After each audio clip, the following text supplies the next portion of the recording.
DNA and RNA. अब हम देखेंगे कि डीएनए और आरएनए का एक छोटा सा कंपैरिजन करेंगे, जिससे आपको आइडिया आएगा कि डीएनए को जेनेटिक मटेरियल क्यों माना गया है। ठीक है, आपको पता है कि जेनेटिक मटेरियल किसी को हम क्यों कहते हैं, शुरू में हमने पढ़ लिया था। ठीक है, उसमें हमारे स्टेप है, पहला है रेप्लिकेशन। तो रेप्लिकेशन क्या है, दोनों में हम बोलेंगे, यहां पर भी रेप्लिकेशन हो रही है, ये भी रेप्लिकेट कर सकता है। ठीक है, तो रेप्लिकेशन के बाद हम दूसरा स्टेप जो करते हैं, नोट कर लेना बेटा, स्ट्रक्चरल स्टेबिलिटी। स्ट्रक्चरल स्टेबिलिटी में हम बोलेंगे डीएनए इज मोर स्टेबल, यहां बोलेंगे लेस स्टेबल। तीसरा पॉइंट है केमिकल स्टेबिलिटी। केमिकल स्टेबिलिटी में आपको पता है कि जो केमिकल नेचर है डीएनए के अंदर, राइबोज शुगर होती है, डीऑक्सी राइबोज शुगर होगी बेटा।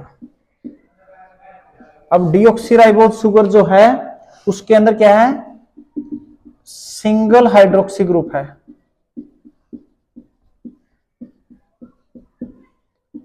So it makes more stable. ठीक है, उसके बाद क्या है, thymine makes it more stable instead of uracil. यहां पर क्या है बेटा, राइबोज शुगर है, ribose sugar with 2 hydroxyl group makes it less stable as compare to DNA। और यहां पर दूसरा पॉइंट ठीक है हमारा, uracil makes it less stable। Okay, mutation का बता ही दिया भाई, thymine makes, okay.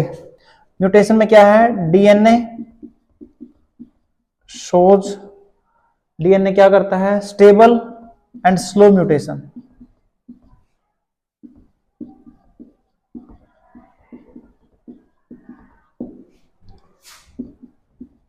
Here is faster mutations.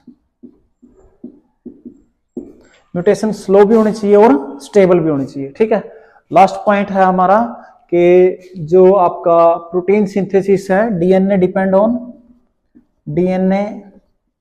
Depends on RNA for protein synthesis.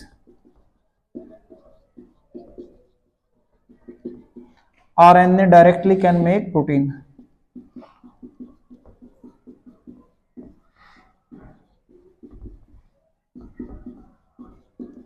तो ये क्या है भाई, ये हमारे डिफरेंसेस हैं, कंपैरेटिव अकाउंट है डीएनए और आरएनए के बारे में। ये हमें बेटा बिल्कुल अच्छे से याद करने हैं। पहले पॉइंट याद करने हैं, replication, structural stability, chemical stability और म्यूटेशन। ठीक है ना, उसके बाद जो एक्सप्रेशन ऑफ प्रोटीन है, डीएनए डिपेंड करेगा किस पे करेगा, आरएनए पे। आरएनए खुद अपना जो ट्रांसलेशन है उसमें डायरेक्ट कर सकता है। ठीक है, डीएनए एंड आरएनए, क्लियर है? ओके, अब नेक्स्ट टॉपिक हम शुरू करते हैं। नेक्स्ट टॉपिक भाई हमारा है